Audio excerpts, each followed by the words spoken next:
Today we're going to be talking about the etiquette behind pitching. Check this out. Now, I've done other videos on pitching, but this one is a little different because I want to talk specifically about pitch etiquette.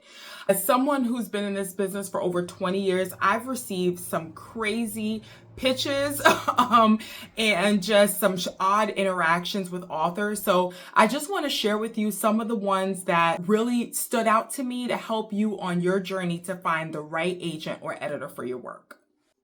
So the first thing I want to talk about is submission guidelines. Y'all, please stop ignoring the submission guidelines. There is not a one size fit all to this. I know it's annoying, especially if you are pitching a multitude of agents and or editors, but you really do need to pay close attention to what they're asking for, because every publishing professional is asking for something for a reason.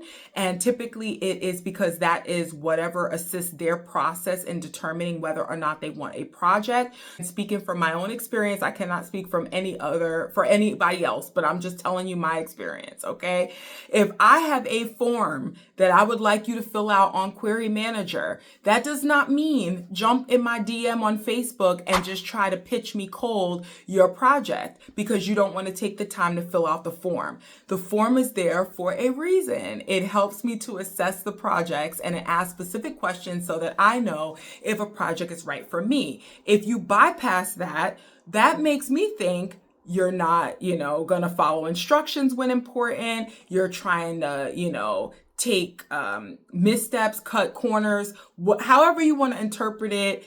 I'm not addressing any pitches in my DM, okay? So please don't do it. Please follow the submission guidelines. You can find them either on the websites themselves or, like in my case, I used to use Query Manager, so you would find all of my guidelines there. But make sure when you are pitching, you are adhering to whatever that publishing professional's submission guidelines are. You do not want your project to get an automatic pass because you just didn't want to follow instructions.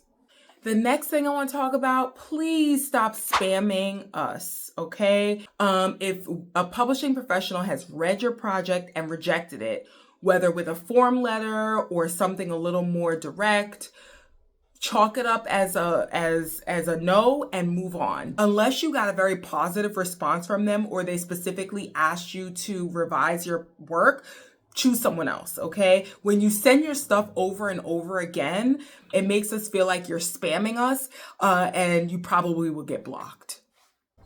I want to share a story with you all, not to shame this author, but just to tell you why something like this may seem, determined on your end, but seems a little stalkerish to me.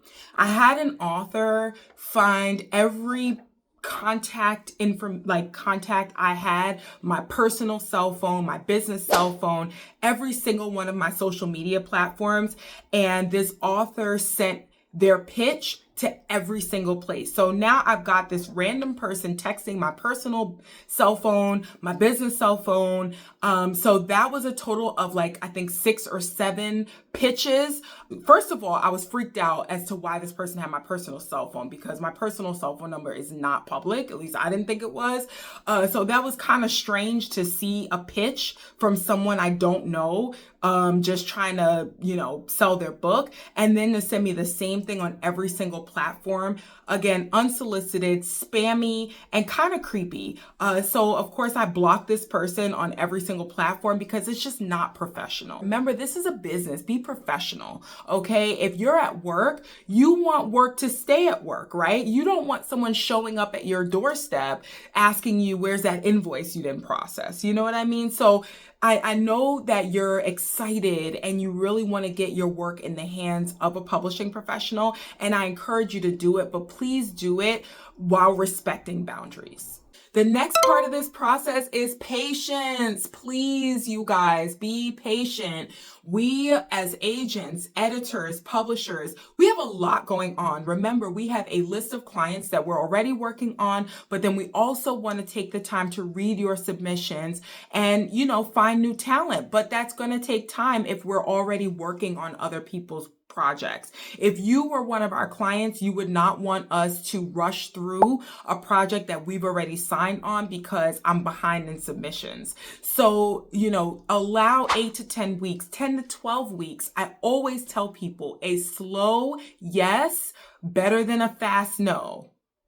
A slow yes is better than a fast no. So don't rush people. When you start stalking and trolling on social media, I've had people say, oh, yeah, you're on here, but you didn't read my book or whatever have you. I've been tweeted so many crazy things from people that were frustrated either because I took too long with their submission or it just wasn't right for me. Do not troll people. The writing community is very small, and so other publishing professionals can see when you're trolling other people, and that will make them not want to work with you, because if something goes wrong, they know that this is what you're going to do. You're going to jump on social media and start trolling. And so understand that the way you carry yourself could transcend in the success or failure you have as an author. And so how you begin, my grandmother used to say, is how you end. So start on a good note,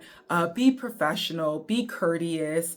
And even if someone doesn't want to work with you, that's okay. There's so many of us out here, agents, editors, publishers, so many more opportunities out here than there were just even a few years ago. And so I hope that you found this video helpful. If there are other things that you would like to know about pitching, about publishing, please comment below or DM me. I will be so happy to answer your questions. Or if you're interested in a consultation, please check out my link in the bio. Thank you for watching.